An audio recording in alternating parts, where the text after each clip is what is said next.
Welcome to the Veterinary Marketing Podcast, where it's all about how to attract, engage, and retain clients to your veterinary hospital using digital marketing. In today's episode, I'm going to give you 3 tips on how to vet a service, product, agency, anything that is in VetMed that you can use to either attract clients or market your practice.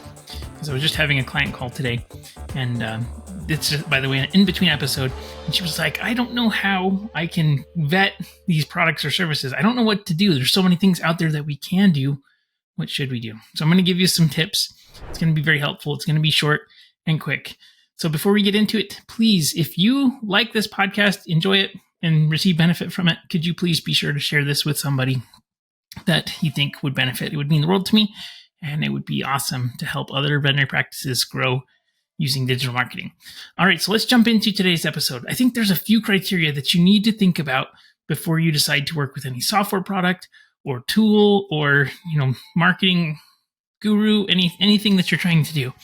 And I was actually listening to a podcast with another marketing company, and it just kind of got me thinking, what are the criteria that you should use for vetting a product, service, or person that you're going to work with?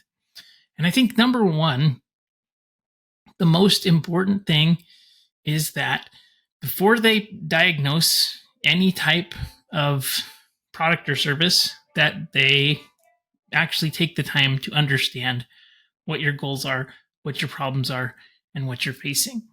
If somebody comes out and right out the gate, they're saying you need this tactic or strategy or tool, sometimes there are things that can be universal. You do need to have. You need a practice management software, right? Definitely. But saying you need to do geofencing or you need to be doing, this specific type of SEO, or it all depends on your bandwidth, your goals, what you have set up, what you're established at. And so if somebody's giving you blank recommendations for specific tactics, they're probably not somebody that you want to work with, because they're most likely selling you something related to those tactics.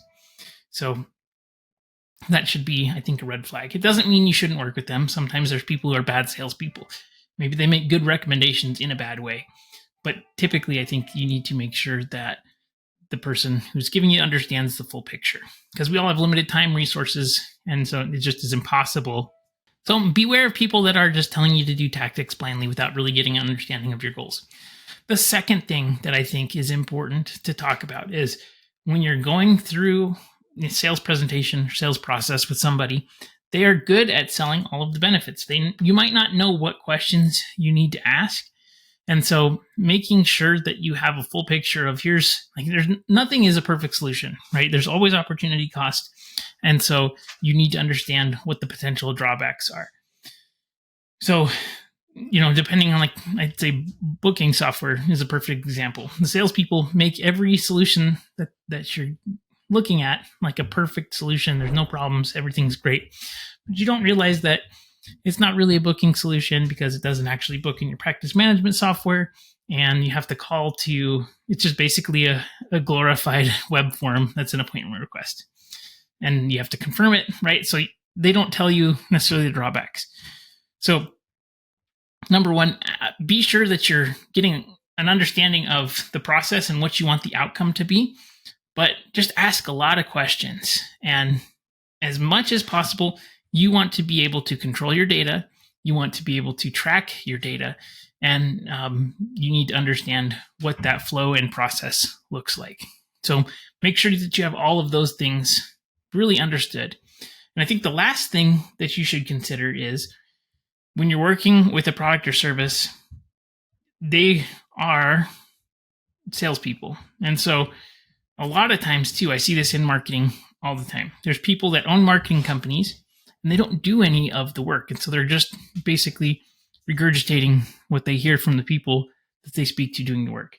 And it's not to say that they can't understand it, but I was listening to a podcast today and they were saying that they can understand exactly how much market share is going on in each location. It's, there's just things that are not necessarily true.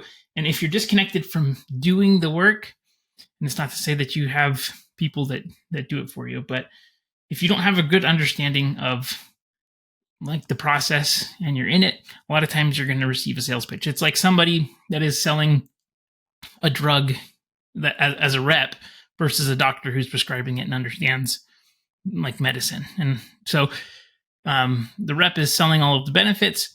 They don't necessarily know how everything works, but the doctor is the one that's in there diagnosing, prescribing, right? If that makes sense in that analogy. So a lot of times people that are selling products or services are more like the rep and less like the practitioner who kind of understands holistically how things work. So as often as possible, try to work with companies that are, I'd say there's a good level. There's probably 3 different levels, right? You have small sized businesses that maybe offer more boutique solutions. It's more hands-on. It's typically a little bit more expensive. Then you have medium-sized companies who they have a team and support, but everybody is still relatively well connected to all the processes and all of the moving pieces. And then you have larger-sized companies who are efficient at specific processes, and usually their prices are lower, but it's pretty disjointed from salespeople don't really have connection to the people that are implementing and things like that. So just a word of warning. And just like in veterinary medicine, where there's corporate consolidation of everything, this also exists within the marketing companies and products and services around VetMed. So if it's important to you to support small business, then be sure that that is part of your process as well, because this consolidation is happening in every single industry. And my commitment, by the way, is to not sell out to a VC or a large group. I just love working with veterinary practices. I love providing information to everybody in the audience. And it's my goal to help you grow your veterinary practice. So just a quick note there. I really appreciate everybody so much in this audience. It truly means the world to me that you're listening, and have a great day. I hope you see you on the next episode.